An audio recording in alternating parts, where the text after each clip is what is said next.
Good morning mga ka-Diyosa. Nag-walking kami ni Jowa. Pero, nagpapahinga na kami. Ay na aking Jowa. Good morning, Jowa. Jowa, good morning. Buenos días. Ay, ang haba ng nilakad namin. Pero hindi ako makapag-vlog kasi maraming etchas ng aso. Hindi sila nagdadampot. And then, maraming etchas din ng wawa. Puro etchas na lahat. Napakalamig. Pupunta kami ng Walmart and then sasabit ako ng Joann Fabrics. Diba? Naubusan na naman ako ng beads. Ang sarap palang maupo dito.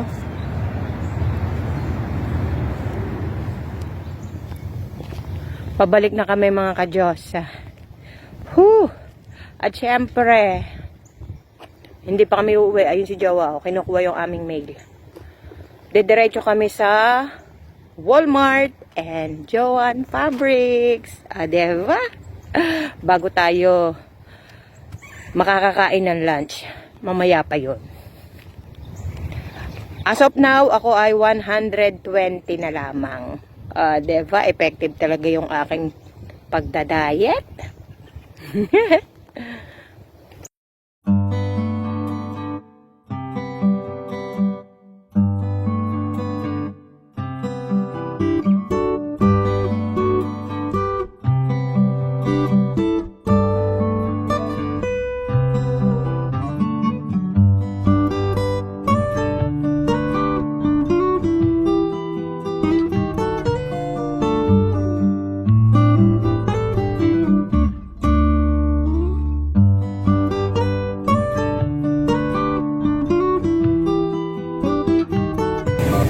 Sa Walmart kami. Magkahiwalay kami ni Jowa kasi naghahagilap na naman siya ng kanyang suits. Ayan ang magaling na lalaki, oh. Sayang-saya. Paying time. Ayan ang aming napamili, eh.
Daming tao sa Joann Fabrics. Hindi ako makapunta sa beads. Ang daming tao. Hindi ako makasingit. I don't like that, my love. Nakapasok din ako sa mga beads. Ayan sila, oh. Diba sawa na kayo? Pasensya kayo, boring ang life ko. Si Jowa, kung ano-ano ang hinahanap. Kasi nagpe-paint siya ng model. Kaya bumibili rin siya ng paint.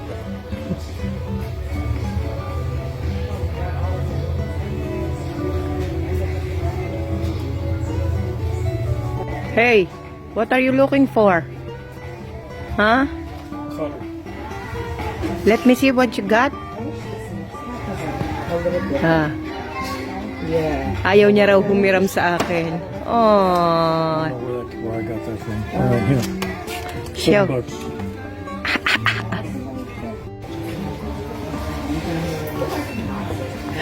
Ang daming tao. Show them. Show my beads.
sandali. Bago ako humarap sa inyo. Ay, shit, relax. Munti kang pa mahulog. Ayan na nangyayari ka, bablog. Nagmamadali ako. Kasi, mag-aalauna na, hindi pa kami nagtatanghalian ni Jowa. Kaya hindi ko na ipapakita sa inyo ang aking mga pinamili, okay? Baka kami ay mag-away. Siyempre, kahit mag-away kami, hindi kami maghihiwalay. Never yan nakipag-away. Yes.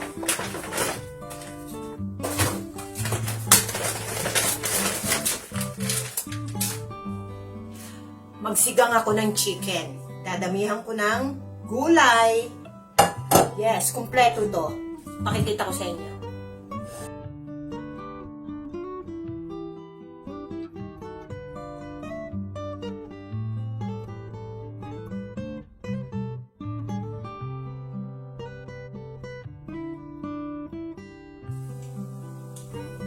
Ito ang chicken na aking isisigang para mas madaling maluto. Kasi hindi ko nakakayanin pag yung sariwang chicken. Matetegi na ako. Sa gutom. Siyempre, yung hita sa jowa ko.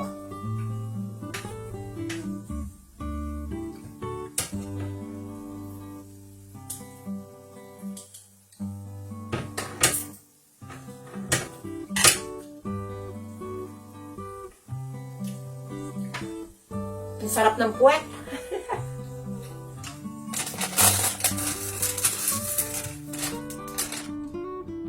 Katatapos ko lang magligpit sa aking kitchen.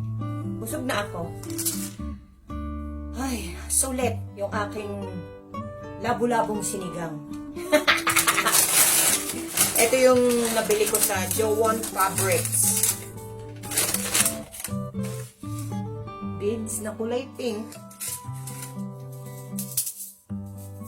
Sinulid na kulay puti kasi ang ginagamit ko na itim. And then, bumili ulit ako ng 4 na pirasong beads. Yan.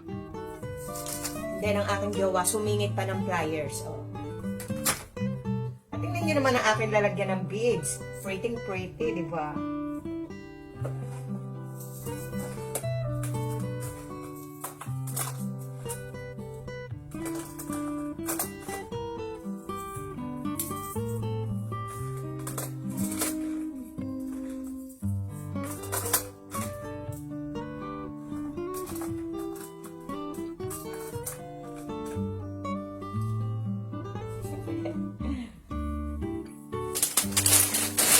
Color coordinated.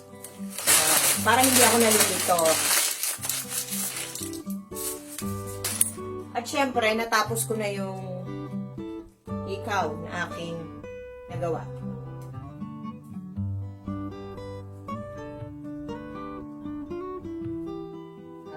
Diba? Ponggang-pongga!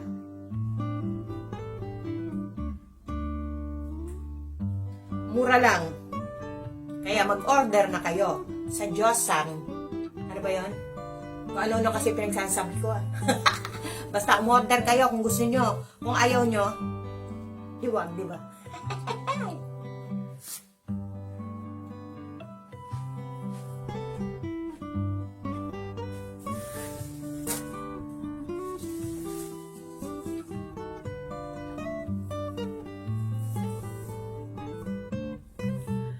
Afternoon nap kami ni Jowa.